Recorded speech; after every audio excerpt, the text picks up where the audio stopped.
आज हम आपको मौत से बचने के उपाय के बारे में बताऊंगा कि भक्ति क्या होती है। एक शेर शेरनी से कह रहा है, सुनो।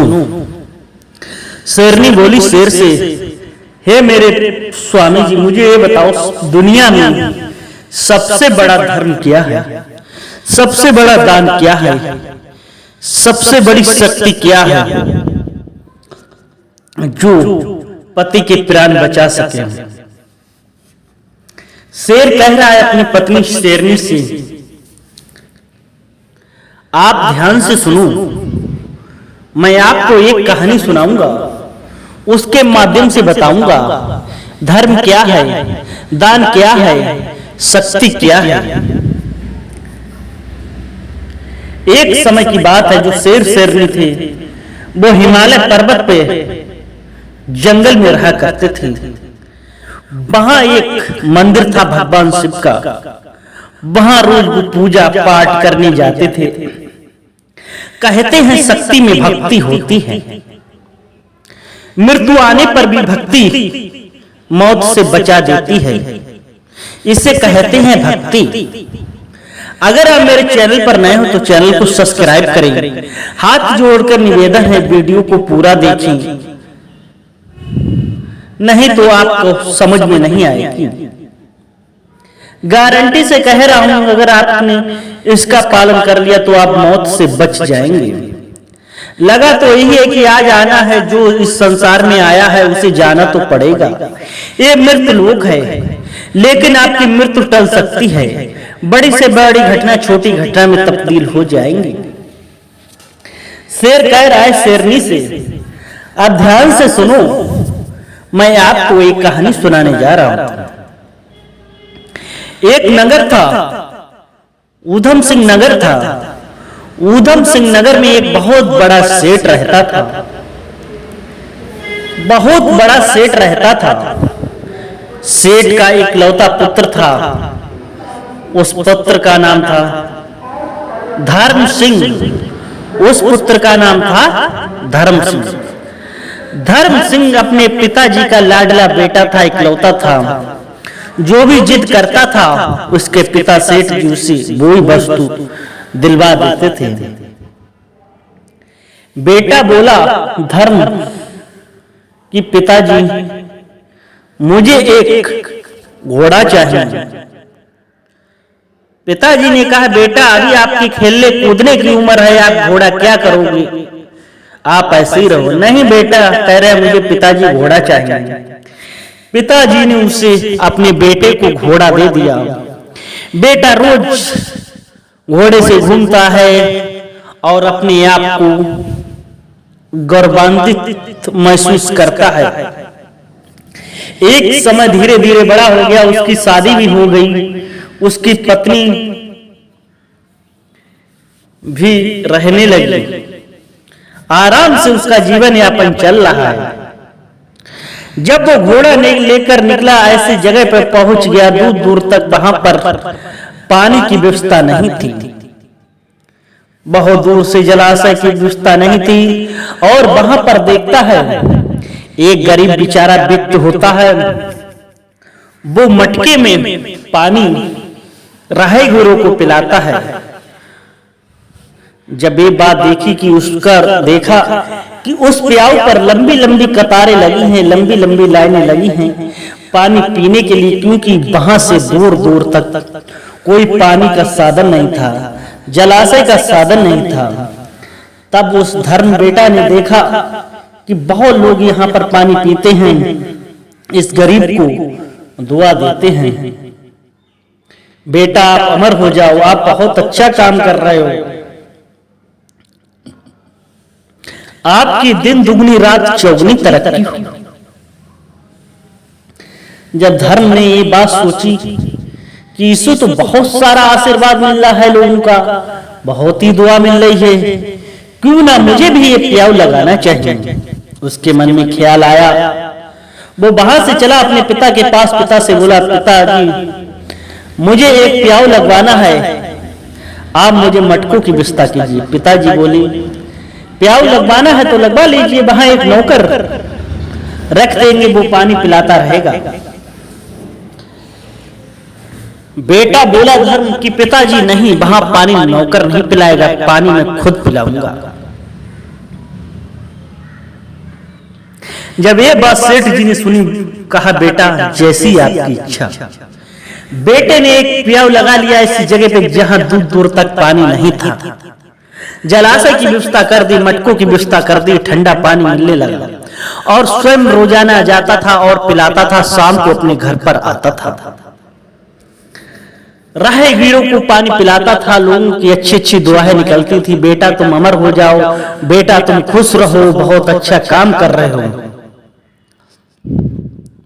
एक समय की बात है, वहीं पर यम के 4 दूत थे। वो किसी की प्राण लेकर जा रहे थे। रास्ते में उन्होंने वो ही प्याऊ देखा, उन्हें प्यास लग रही थी, गर्मी का टाइम था और उन्होंने मनुष्य का रूप धारण करके वहां पर पहुंचे और पानी पिया। कहा आपका पानी बहुत अच्छा है। पानी पी के वो लोग चले गए। एक समय वो फिर वहीं से निकले। जब जब वो वहां पर आते थे तब पानी पी के जाते थे। 4 लोगों की एक दिन की बात है कि धर्म उनसे पूछने लगा, भाई आप क्या करते हो? तो वो यमदूत बोले, मैं व्यापार करता हूँ, मैं यहाँ व्यापार के सिलसिले में आता हूँ, तब मैं आपका ये प्याऊ देखकर रुक जाता हूँ, आपका पानी पीता हूँ। दोनों में बात बढ़ जाती है। बात इस कदर बढ़ती है कि मित्रता में तब्दील हो जाती है। 4 लोग उस दोस्त के, उस धर्म के मित्र बन जाते हैं, बहुत अच्छे दोस्त बन जाते हैं। रोजाने की तरह उधर प्याऊ चल रहा है, उधर मित्र आते हैं, मगर उस बेटे को ये नहीं मालूम था कि ये यम के राज के दूत हैं। जब ये नहीं मालूम था, एक समय की बात है, यमराज ने कह दिया कि आपको कल जाना है, धरती पर एक लोग प्याऊ लगाता है, उसका नाम है धर्म सिंह। उसके आपको कल 12 बजे प्राण लेकर आना है, सर्प का रूप धरना है, सर्प बनकर आपको उसे ढसना पड़ेगा, फिर आपको उसके प्राण लेकर मेरे पास आना है। 4 मित्र चल देते हैं, रोते रोते उसके मनुष्य के पास पहुंचते, अपने दोस्त धर्म के पास पहुंचते हैं और धर्म के सामने 4 मित्र रोने लगते हैं। जब रोने लगते हैं, धर्म कहता है, अरे भाइयों, मैंने तुम्हें अपना भाई मान लिया है, आप क्यों रो रहे हो? क्या बात है? व्यापार में क्या आपको घाटा पड़ गया है? मैं अपने पिताजी से कहकर आपका व्यापार में जो घाटा है वो पूरा करवा दूंगा। मगर वो 4 मित्र थे उसके धर्म के, पगड़ी पलटा यार बन गए थे, वो रो रहे थे। तभी बोले, हे धर्म, आप मेरे मित्र हो, मैं आपको कैसे बताऊं, बिन बताए रहा नहीं जाता है। तो मित्र बोला, अरे दोस्त, कैसी बातें करी हैं बताओ तो। तब वो 4 यम के दूत कहते हैं, मैं कोई मनुष्य नहीं हूं, मैं यमराज के दूत हूं, मैं लोगों के प्राण ले जाता हूं और यमराज अपने स्वामी के सामने पेश करता हूं। तो उसने कहा, ये कितनी सी बात है, कोई दिक्कत नहीं कि आज मैं इसलिए रो रहा हूं, कल तुम्हें 12 बजे आपकी मृत्यु है, मैं तुम्हें सर्प बन के ढस लूंगा। तो वो बेटा धर्म था, थोड़ी देर तो वो चिंता मन में खो गया। फिर उसने हिम्मत करके कहा, अरे मित्र, अरे भाइयों, मुझे कोई दिक्कत नहीं है कि इस संसार में ऐसा तो लगा ही रहता है कि जो आया है उसे जाना जरूर पड़ेगा एक दिन। जो आया है इस संसार में उसे जाना तो जरूर पड़ेगा, इसमें कोई रोक नहीं सकता है, ये तो मृतलोक है। आप अपना कर्तव्य करना, मुझे कोई दिक्कत नहीं है। ये बात सुनकर धर्म शाम को अपने घर पर चला जाता, उसे पता है कल 12 बजे मृत्यु है। शाम को जाता है, अपने परिवार वालों से मिलता है और सुबह जब अच्छे से रहता है और उसकी पत्नी, अभी कुछ ही समय शादी को हुआ था, उसकी पत्नी थी, बहुत ही पतिव्रता नारी थी, रोज भगवान शिव की भक्त थी। शेर कह रहा है शेरनी से, ध्यान से सुनो, क्या होता है पति पिता का धर्म, क्या होता है एक नारी का कर्तव्य, क्या होता है एक स्त्री का कर्तव्य। ध्यान से सुनो शेरनी, मैं आपको सुनाता हूं, ध्यान से सुनना। जब धर्म 12 बजे नजदीक आने लगा, मृत्यु का टाइम आने लगा, तभी वो जो मित्र था उसका यम का दूत वो नाग बन के सीढ़ी पर चढ़ गया और धर्म ने उससे देख लिया, कहा मित्र चिंता मत करो। उसके सर्प के भी आंसू आ रहे हैं मगर उसकी मजबूरी है। कहता मुझे स्वामी का आदेश है, मैं आपको डसता नहीं। उधर धर्म कहता है कोई बात नहीं, आप अपना काम करो, जब मेरी मृत्यु नजदीक है मुझे कोई दिक्कत नहीं है, कोई ही दिक्कत नहीं। उधर नागराज और अपने धर्म स्वामी की बात उधर उसकी पत्नी चुपके से सुन रही थी। जब पत्नी ने ये बात सुन ली कि अभी तो मेरा कुछ ही टाइम पहले विवाह हुआ था, मेरा तो स्वाग उजड़ जाएगा, मेरा तो स्वाग उजड़ जाएगा, जब मेरा स्वाग उजड़ जाएगा मैं जी के क्या करूंगी, मैं तो अपने पति के साथ स्वयं सती हो जाऊंगी। अब क्या होता है, भगवान विष्णु भगवान शिव की कृपा से उसी नगर में एक विधवा स्त्री रहती थी। उसके पति की कुछ समय पहले मृत्यु हो गई थी। उस विधवा के पिता बहुत ही निर्धन थे, बहुत ही गरीब थे, आज को खाए कल को नहीं था, दिन रात गांव में मांगते रहते थे भिक्षा, तब कुछ बनता था। उसी विधवा के उसी समय एक पुत्री का जन्म होता है।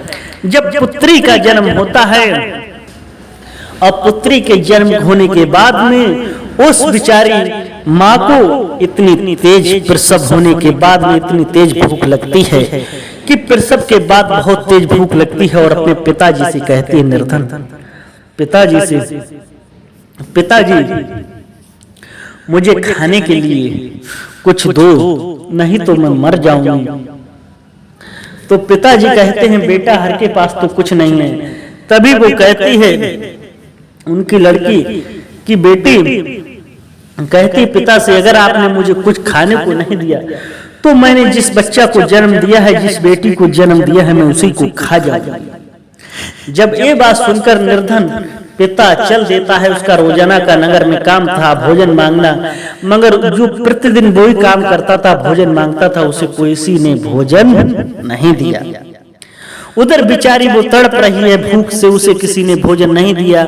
चलते चलते पहुंच जाता है उसी सेठ के यहाँ, उसी धर्म सिंह के घर के बाहर, और कहता है बेटी बहू मुझे मेरी बेटी के लड़की का जन्म हुआ है, प्रसव हुआ, उसे भूख लग रही है, आप कुछ भोजन दे दो। उधर पत्नी जो भगवान शिव की तपस्या कर रही थी उसने ये बात सुनी तो कहा अरे वृद्ध बाबा चिंता मत करो। उसने भोजन बनाया था, उसने कहा आज मेरी पति की मृत्यु है और मैंने भोजन खिलाओ दूंगी। तभी उसने सोचा कि मेरे पति की मृत्यु में कुछ ही समय बचा है, मैं इस गरीब को ये भोजन दे देती हूँ। उसने 56 प्रकार का भोजन बनाया था, उस वृद्ध को दे दिया बाबा को। बाबा उस भोजन को लेकर अपनी पुत्री को उन्होंने भोजन कराया। जब पुत्री को भोजन कराया जो अपने बच्चों को खाने वाली थी, उस भूखी आत्मा का पेट भर गया। अंतर आत्मा से दुआ निकली, हे बेटी जिसने मुझे ये भोजन दिया है उसका स्वाद अमर रहे, उसका स्वाद अमर रहे। वो बार बार आशीर्वाद देने लगी। उधर जब आशीर्वाद देने लगी, उधर क्या होता है, मृत्यु का नजदीक टाइम आता है। उधर वो पत्नी भगवान शिव की तपस्या कर रही थी, भगवान विष्णु की तपस्या कर रही। ओम नमः शिवाय, ओम नमः शिवाय, ओम नमो भगवती वासुदेवाय नमः।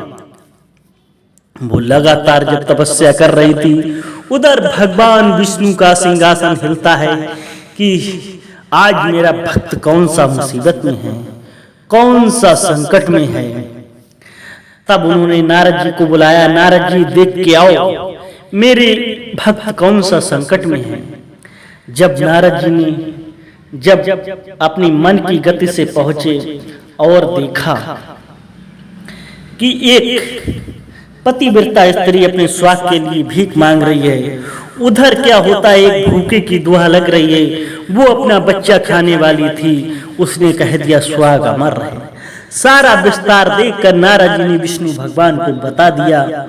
और उधर क्या होता है, 12 बजने का टाइम आया, उधर भगवान विष्णु ने उस बेचारी की दुआ और उस पे जो धर्म पे हजारों लोगों का आशीर्वाद था पानी पिलाने का, बेटा आप अमर रहो, सभी उसके जो पुण्य थे वो सुरक्षा कवच बनाकर उसके ऊपर जो धर्म था उसके ऊपर डाल दिया। जब सुरक्षा कवच उसका पुण्य का बन गया, तब नागराज उसे डसने की बार बार कोशिश करते हैं, मगर उस धर्म पर कोई प्रभाव नहीं पड़ता, क्योंकि विष्णु भगवान ने उसे सुरक्षा कवच प्रदान कर दिया था। उस पत्नी की, उस बिचारी अबला की दुआ स्वीकार कर ली थी। उधर विधवा जो अपनी बेटी को खाने वाली थी, उसकी भी दुआ, भूखे आत्मा से दुआ निकली थी, उसकी भी कबूल कर ली थी भगवान विष्णु ने। उधर क्या होता है, जब उसका मित्र बार बार फन मारता है, उसे कुछ नहीं होता है, कहता है नागराज मैं तो एक ही फन में मारता हूँ, एक ही बार डसता हूँ, आदमी तुरंत मूर्त लोक के प्रयास में पहुंच जाता है। चारों लोगों ने प्रयास किया मगर धर्म के को कुछ नहीं हुआ। तभी वो लोग यम के दूत यमराज के पास पहुंचते हैं और सारा विस्तार समझाते हैं कि हे यमराज, आप स्वयं जाकर देख लीजिए, उस धर्म नाम के व्यक्ति को मैंने बार बार ढसा मगर कुछ नहीं हुआ। यमराज ने जैसे ही ध्यान लगाया, पूरी लीला उन्हें समझ में आ गई। एक भगवान विष्णु का प्रताप है, उस पे हजारों लोगों का आशीर्वाद है। शेर कह रहा है शेरनी से सुनो, जब हजारों लोगों का उस पे आशीर्वाद है, आराम से उसकी जिंदगी बच गई, क्योंकि वो सुरक्षा कवच पहन रखा था। अब शेर शेरनी से कह रहा है आपका प्रश्न का पहले का जवाब हो गया। धर्म क्या है? धर्म वो ही है जो मर्यादा पुरुषोत्तम श्री राम और भगवान श्री कृष्ण ने किया था। धर्म की खातिर मर मिट जाना चाहिए। धर्म तो था, तभी तो उसने अपने धर्म का उसकी पत्नी ने काम किया, अपने पति की जान बचाई, भूखे को दान क्या होता है सबसे बड़ा दान होता है अन्न दान। जो कोई भूखा होता है उसे भोजन करा दो, भूखे को भोजन कराओ, प्यासे को पानी पिलाओ, आपको अंतरात्मा से जो दुआ मिलेगी तो वो सुरक्षा कवच बन जाएगा। मदद उसकी करो जिसको मदद की जरूरत हो, मदद उसकी मत करो जिसे मदद की जरूरत ना हो। पतिव्रता नारी स्त्री ने भगवान शिव की तपस्या से, अपने धर्म से और अपने प्रताप से अपने पति की जान बचा ली, और उस भूखे की आत्मा से दुआ से उसकी भी दुआ लगी थी। और सबसे बड़ी शक्ति होती है नारी की, अपने कर्तव्यों को पालन करते हुए भगवान की भक्ति करो, अपने भगवान की भक्ति से अपने पति के प्रतिव्रता धर्म से अपने प्राण बचा लो। ये थी शक्ति। धर्म क्या है? सबसे बड़ी शक्ति क्या है? सबसे बड़ा दान क्या है? सबसे बड़ा दान अन्न ही दान है। सबसे बड़ा धर्म है कि हमें हमेशा सत्य कर्म करना चाहिए, हमें अच्छा कर्म करना चाहिए। शेर शेरनी से कह रहा है। सुन लिया इस कहानी का उत्तर। अगर आपको ये कहानी अच्छी लगी तो लाइक करें, शेयर करें, चैनल को सब्सक्राइब करें। फिर मिलते हैं एक नई वीडियो के साथ। जय हिंद, वंदे मातरम।